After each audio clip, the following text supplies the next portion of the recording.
মেয়েরা অনেকক্ষণ আগেই স্কুলে চলে গেছে আর আমারও ঘরের কাজ প্রায় শেষ। আর এই ব্যালকনিটা ধুলেই আমার বাসি কাজগুলো হয়ে যাবে। প্রত্যেক দিন তো অনেক কাজ করা হয়, কিন্তু সবটা দেখানো সম্ভব হয় না। তো আজকে অনেক দিন পরে তোমাদের সাথে এই বেলকনি ধোয়াটা আমি শেয়ার করলাম। দেখো আমার এদিকে বেলকনি ধোয়াটা হয়ে গেছে আর আমি বাইরের গাছগুলোতেও জল দিয়ে দিয়েছিলাম।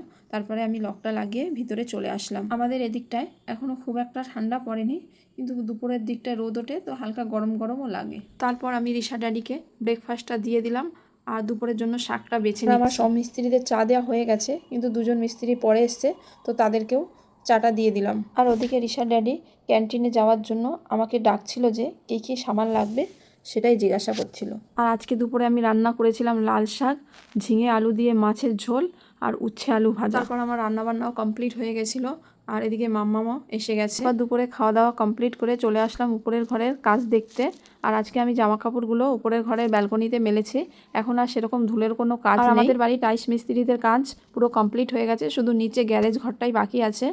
আর এদিকে রাজমিস্ত্রিদের কাজও আজ কমপ্লিট হয়ে যাবে। আর আমরা এই নিচের ছাদটার জলছাদ এখন আর করা হবে না, পরের বার ওর বাবা ছুটি আসলে তখনই করা হবে। একটা জানলা বন্ধ করা হয়েছিল, তো সেটাই প্লাস্টার করা বাইরের দিক থেকে বাকি আছে। এটা করলেই আজকে রাজমিস্ত্রিদের কাজ কমপ্লিট হয়ে যাবে। দেখতে দেখতে একটা মাস হয়ে গেল আর রিশার ড্যাডিরও যাওয়ার সময় হয়ে গেল। চলে আসলাম আমি নিচে।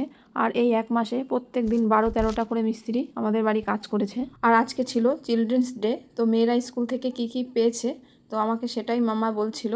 তো দেখলাম যে একটা পাউচ আর একটা ম্যাজিক স্লেট আর একটা ক্লিপবোর্ড পেয়েছে। জিনিসগুলো বেশ ভালোই ছিল। তো চলো আজকের ভিডিওটা আমি এখানেই রাখছি। ভালো লাগলে একটা লাইক করে দিও। টাটা।